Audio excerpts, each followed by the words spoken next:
Bismillahirrohmanirrohim. Assalamualaikum warahmatullahi wabarakatuh. Perkenalkan, kami dari kelompok 4 yang beranggotakan Raonah, Nurisma Anissa, dan saya sendiri Muhammad Rizky Padilah.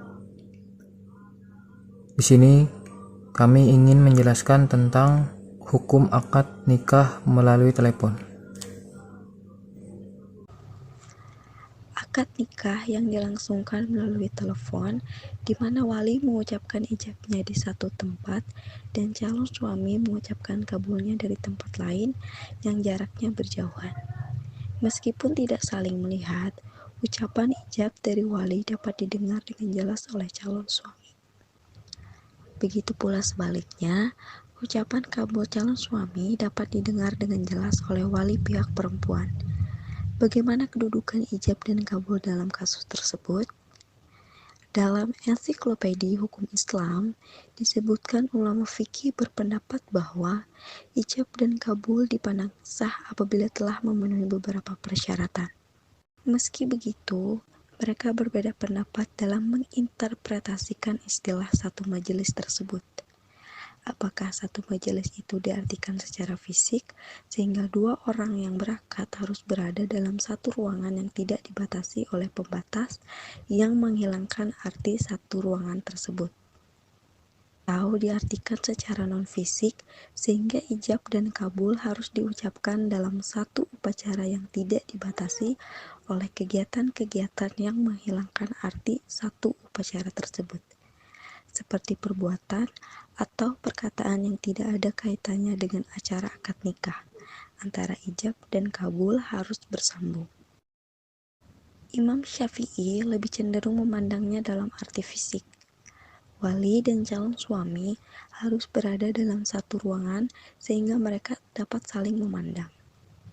Hal ini dimaksudkan agar kedua pihak saling mendengar dan memahami secara jelas ijab dan kabul yang mereka ucapkan, sehingga ijab dan kabul benar-benar sejalan dan bersambung. Kesinambungan ijab dan kabul yang merupakan esensi dari satu ruangan itu merupakan manifestasi kerelaan dan ketulusan dari kedua belah pihak yang berakad.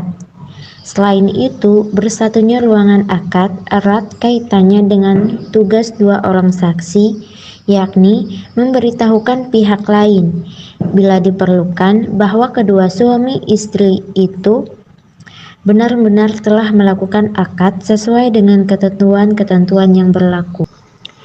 Menurut Imam Syafi'i, dua orang saksi harus melihat secara langsung dua orang yang berakad. Dua orang saksi tidak cukup hanya mendengar ucapan ijab dan kabul yang diucapkan oleh mereka. Jadi, Imam Syafi'i berpendapat bahwa kesaksian tunanetra tidak dapat diterima karena ia tidak dapat melihat langsung pihak yang berakad. Akad nikah tidak sah bila dilakukan di malam gelap gulita tanpa alat penerang. Lebih lanjut, Imam Syafi'i mengatakan tugas saksi adalah memberitahu pihak lain bila diperlukan bahwa kedua suami istri itu benar-benar telah melakukan akad sesuai dengan ketentuan yang berlaku. Agar dapat melaksanakan tugas, kedua saksi harus mengetahui secara pasti bahwa suami istri itu telah melakukan akad. Kepastian itu diperoleh melalui penglihatan dan pendengaran yang sempurna. Meskipun keabsahan suatu ucapan atau perkataan dapat dipastikan dengan pendengaran yang jelas, namun kepastian itu harus diperoleh dengan melihat secara langsung wali dan calon suami.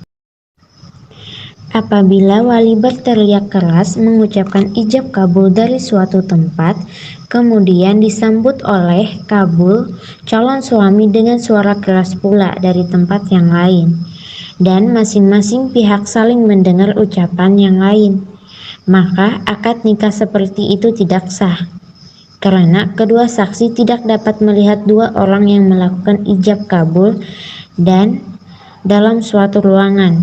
Dengan demikian, menurut Imam Syafi'i, akad nikah melalui telepon tidak dapat dipandang sah karena syarat tersebut di atas tidak terpenuhi.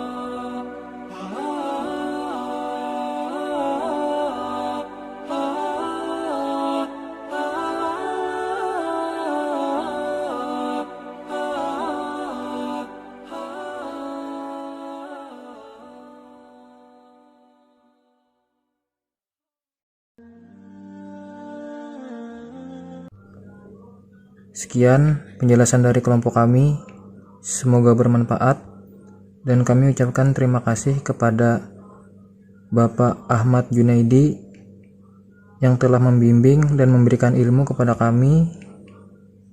Akhir kalam, kami ucapkan terima kasih atas waktunya. Kurang lebihnya kami mohon maaf sebesar-besarnya, dan kami akhiri dengan wassalamualaikum warahmatullahi wabarakatuh.